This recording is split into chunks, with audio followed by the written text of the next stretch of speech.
बिस्मिल्लाहिर्रहमानिर्रहीम अस्सलाम वालेकुम students, welcome to view study with demand students. Microbiology BT 102 का लेसन नंबर 30 हम करेंगे। ठीक है, 29 जो है वो मैंने लेसन आपके बना दिया था। उसकी वीडियो आप देख सकते हैं। ठीक है, लेसन नंबर 30 हम करेंगे oxygen as a requirement for microbial growth. Students आपसे रिक्वेस्ट है कि चैनल को लाजमी सब्सक्राइब कर लें। ठीक है, ताकि और साथ साथ बेल आइकन भी प्रेस कर लें ताकि मेरा हर नया आने वाला आपको नोटिफिकेशन वीडियो का मिल जाए। ठीक है, तो स्टूडेंट चलें अपने लेसन की तरफ चलते हैं। हमारा है oxygen as requirement for microbial growth. अब यहाँ पे हम लोगों ने ऊपर किस चीज़ की बात की थी मैं आपको यहाँ पे दिखा देती हूँ। ठीक है, सबसे पहले हमने यहाँ पे जो एलिमेंट्स नीडेड के बारे में, यानी कि जो एलिमेंट्स पहले हमने कार्बन के बारे में बात की थी। ठीक है, अब यहाँ पे ऑक्सीजन के जो है ना वो किस तरह से रिक्वायर होता है माइक्रोबियल ग्रोथ के लिए। ठीक है, microbial classification based on oxygen requirement. ठीक है, यहाँ पे ऑक्सीजन रिक्वायरमेंट पे जो बेस करती है। ठीक है, माइक्रोबियल क्लासिफिकेशन वो क्या आती है? Oxygen is needed for aerobic respiration. ठीक है, ऑक्सीजन जो है वो किसके लिए ज़रूरी होती है? एरोबिक रिस्पायरेशन के लिए ज़रूरी होती है। ठीक है, use of oxygen means more ATP। ठीक है, अगर हम जो ऑक्सीजन का इस्तेमाल कर रहे हैं, ठीक है, ऑक्सीजन का इस्तेमाल करें तो इसका मतलब ये है कि ज़्यादा से ज़्यादा जो है वो एडिनोसिन ट्राइफॉस्फेट जो है वो मिल रही है। ठीक है, NADH and FADH2 during Krebs cycles. NADH की जो फुल फॉर्म होती है वो होती है निकोटिनामाइड एडेनिन डाई न्यूक्लियोटाइड। ठीक है, और जो FADH की होती है वो फ्लेविन एडेनिन डाई न्यूक्लियोटाइड। ठीक है, ड्यूरिंग क्रैप साइकिल ऑक्सीडाइज या electron transport change which generate 36 और 38 ATP। ठीक है, ये क्रैप साइकिल के दौरान जो है वो ऑक्सीडाइज होती है। ठीक है, इलेक्ट्रॉन ट्रांसपोर्ट चेन में विच जो कि जनरेट करती है, क्या जनरेट करती है? 36 या 38 जो है वो एडिनोसिन ट्राइफॉस्फेट मॉलिक्यूल जो है वो जनरेट करती है। ठीक है, किसमें? ऑर्गेनिजम्स में। That use O2 as the final electron acceptor. ठीक है, जो फिर क्या होता है कि किसके लिए, या फिर ऑक्सीजन को इस्तेमाल करती है फाइनल इलेक्ट्रॉन एक्सेप्टर के लिए। ठीक है, based on the use and concentration of oxygen. ठीक है, ये किसके ऊपर होती है? कि ऑक्सीजन की कंसंट्रेशन पर। ठीक है, और उसके इस्तेमाल पर बेस करती है। Microbes can be classified into 5 groups. ठीक है, अब जो माइक्रोब्स होते हैं ना वो 5 ग्रुप्स में क्लासिफाई होते हैं। Obligate aerobes. ठीक है, फैसिलिटेटिव एनारोब्स। ठीक है, obligate anaerobes and arrow tolerant aerobes. ठीक है, यहाँ पे हमारे पास ये इनके आपने नाम याद रख लेने हैं। ठीक है, अच्छी तरह से कि जो ऑक्सीजन है यानी based on the use and concentration of oxygen microbes can be, यानी पे माइक्रोब्स को जो है यहाँ पे क्लासिफाई किया गया 5 ग्रुप्स में, और उन ग्रुप्स के नाम भी आपको याद होने चाहिए। ठीक है, ऑब्लिगेट एरोब्स क्या होते हैं? Oxygen must be present for their growth. ठीक है, जो ऑक्सीजन जो है ना वो इसमें मस्ट प्रेजेंट होती है। ठीक है, इसकी ग्रोथ के लिए। These organism do not grow if oxygen is not present in the medium. ठीक है, ये ऑक्सीजन जो है वो ये ऑर्गेनिजम्स जो है ना वो ग्रो नहीं होते हैं अगर उनमें क्या होता है?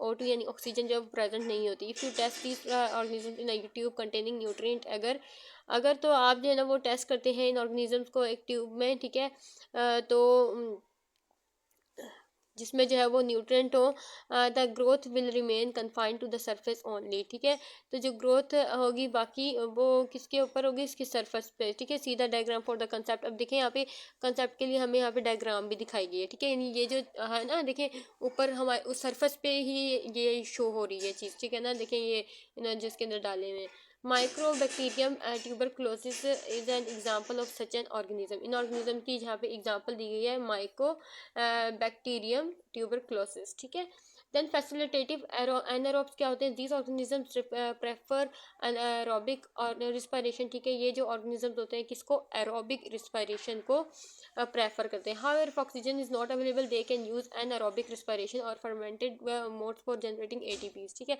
अगर ऑक्सीजन अवेलेबल नहीं होती तो फिर वो क्या करते हैं?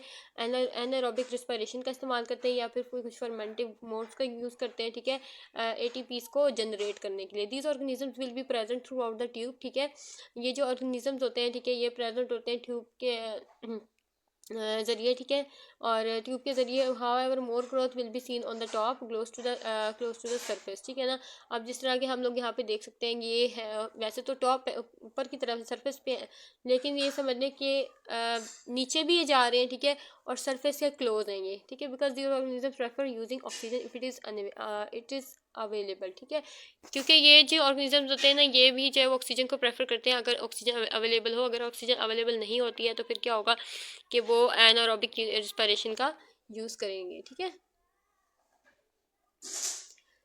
अच्छा, उसके बाद क्या है, ऑब्लिगेट एनारोब्स क्या होते हैं, although these organisms do not use oxygen, ठीक है, ये जो ऑर्गेनिजम्स होते हैं ना, ये ऑक्सीजन इस्तेमाल नहीं करते हैं, they can not grow in the presence of oxygen, ठीक है, और ये जो है ना ऑक्सीजन की प्रेजेंस में भी जो है ना वो ग्रो नहीं हो सकते हैं।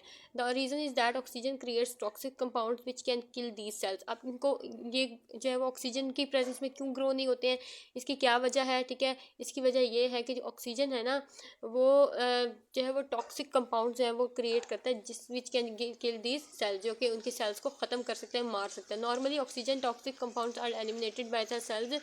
नॉर्मली जो है ना वो ऑक्सीजन टॉक्सिक कंपाउंड से होते हैं ना वो सेल्स को एलिमिनेट कर देते हैं, ठीक है, यानी कि उनको ख़त्म कर देते हैं। However strict anaerobic do not have a system to get rid of these toxic compounds when they are made in the cells, ठीक है। तो इस तरह जो स्ट्रिक्ट एनारोब्स होते हैं ना, ठीक है, उनका कोई ये सिस्टम नहीं होता, ठीक है, कि वो इन टॉक्सिक कंपाउंड्स को जो है ख़त्म कर दें, ठीक है, when they are made in the cells, ठीक है, जब वो उसमें जो है ना वो सेल्स बनते हैं। सो यूजिंग और not using oxygen is one thing and growing in the presence of oxygen and not utilising it is another, ठीक है। तो इसमें क्या होता है, इस्तेमाल करें या ना करें ऑक्सीजन का, ठीक है, ये एक चीज़ है, लेकिन जो है वो उसकी growing in the presence of oxygen is another, ठीक है। The growth will remain confined to the bottom which has little oxygen, ठीक है। अब जो ग्रोथ बाकी की जो ग्रोथ होती है, ठीक है, वो किसके ऊपर होती है, यानी कि नीचे की तरफ होती है। यहाँ पे हमें ट्यूब में भी दिखाया हुआ है, ठीक है, बिल्कुल नीचे की तरफ गए हुए हैं, ठीक है। उसके बाद क्या है, विच हैज़ लिटल ऑक्सीजन, जहाँ पे जो है वो थोड़ी सी ऑक्सीजन होती है। उसके बाद एरो टॉलरेंट एरोब्स क्या होते हैं, these organisms do not use oxygen also are not bothered by the presence of oxygen, ठीक है। ये जो ऑर्गेनिजम्स होते हैं ना, ये ऑक्सीजन को यूज़ नहीं करते हैं, ठीक है, और ना ही जो है वो बॉदर करते हैं ऑक्सीजन की प्रेजेंस में। In other words they have a better system to dispose of toxic oxygen compounds, ठीक है। दूसरे वर्ड में अगर हम कहें तो इनका जो सिस्टम है वो बहुत ज़्यादा बेहतर होता है, ठीक है। ये क्या करते हैं, जो टॉक्सिक ऑक्सीजन कंपाउंड्स होते हैं उनको डिस्पोज ऑफ कर देते हैं। They will grow evenly throughout the tube of medium as in the accompanying diagram, जैसे अब यहाँ पे हमें डायग्राम में भी दिखाया गया है, ठीक है। ये इवनली जो है वो ग्रो करते हैं, ठीक है, ट्यूब के साथ, ठीक है, ट्यूब मीडियम मीडियम साइज में, ठीक है। तो यहाँ पे हमें इस डायग्राम को भी आप जो है ना वो अच्छी तरह से देख लीजिएगा एक बार। Toxic compound generated by oxygen. अब टॉक्सिक कंपाउंड्स क्या होते हैं जो कि जनरेट करते हैं oxygen. Oxygen generates highly reactive substances which can react with any molecule that they come in contact harming the organism और द बॉडी।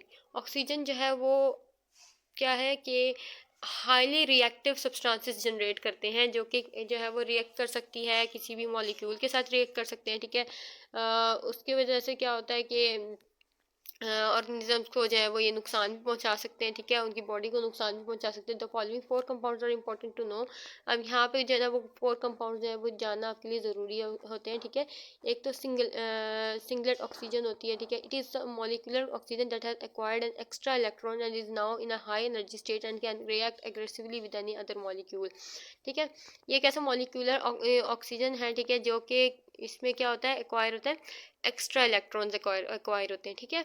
और इनकी जो एनर्जी है उस टाइम बहुत ज़्यादा हाई होती है, ठीक है, और ये एग्रेसिवली रिएक्ट कर सकते हैं, ठीक है, किसी भी दूसरे मॉलिक्यूल के साथ। सुपर ऑक्साइड रेडिकल्स और superoxide anions, these are created whenever oxygen is present in the sales.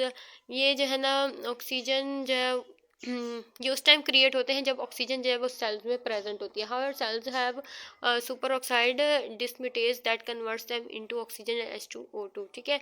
Sales जो है इनके पास जो है वो सुपर ऑक्साइड डिस्मिटेज होती है, ठीक है, दैट जो कन्वर्ट करती है, ठीक है, और कन्वर्ट होती है ऑक्सीजन और H2O2 में, ठीक है, यानी हाइड्रोक्सिल रेडिकल में।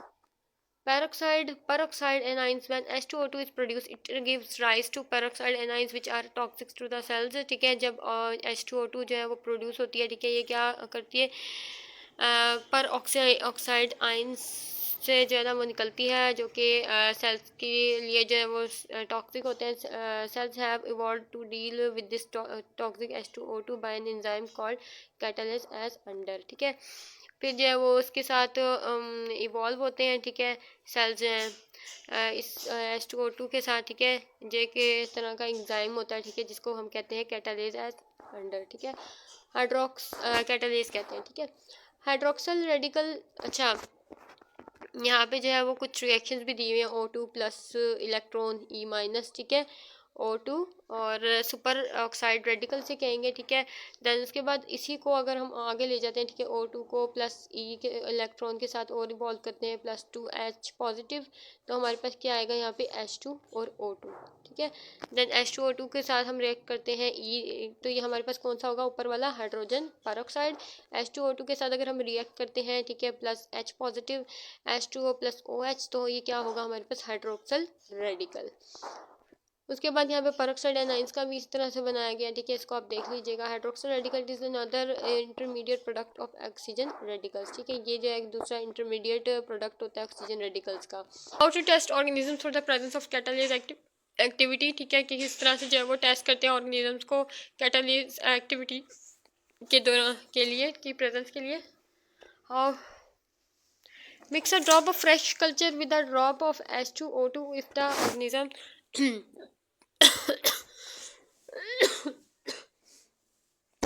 How to test organisms for the presence of catalase activity, कि किस तरह से जो है वो ऑर्गेनिजम्स को टेस्ट करते हैं कैटालिस एक्टिविटी की प्रेजेंस के लिए। Mix a drop of fresh culture with a drop of H2O2, हम यहाँ पे कहते हैं फ्रेश कल्चर को का एक ड्रॉप ले लेते हैं, ठीक है। देन उसके बाद हम एक ड्रॉप लेते हैं H2O2 का, ठीक है, यानी हमने ऊपर पढ़ा था H2O2 के बारे में, ठीक है, hydroxyl radical. If the organism is catalyst positive, अगर तो ऑर्गेनिज्म जो है वो पॉजिटिव होता है, ऑर्गेनिज्म इज कैटालिस, ठीक है, कैटालिस का जो ऑर्गेनिज्म होता है, ठीक है, वो पॉजिटिव होता है, oxygen bubbles will be generated which can be seen easily as are visible in the accompanying figure, जैसे हम यहाँ पे इसका फिगर में भी बताया गया है, ठीक है। अगर तो जो कहते हैं एक बबल सा बन जाता है, ये देखिए यहाँ पे बबल बनाया हुआ है इन्होंने, तो अब तो क्या होगा, वो जो पॉजिटिव कैटालिस में होगी, ठीक है ना, तो इससे क्या होगा, एक बबल जो है वो जनरेट होगी, तो इससे हमें पता चलेगा कि किस तरह से जो है ना वो प्रेजेंस होती है इसकी कैटालिस एक्टिविटी की। तो ये हमारा लेक्चर था यहीं तक, इंशाल्लाह नेक्स्ट लेक्चर में मिलते हैं। अल्लाह हाफिज़।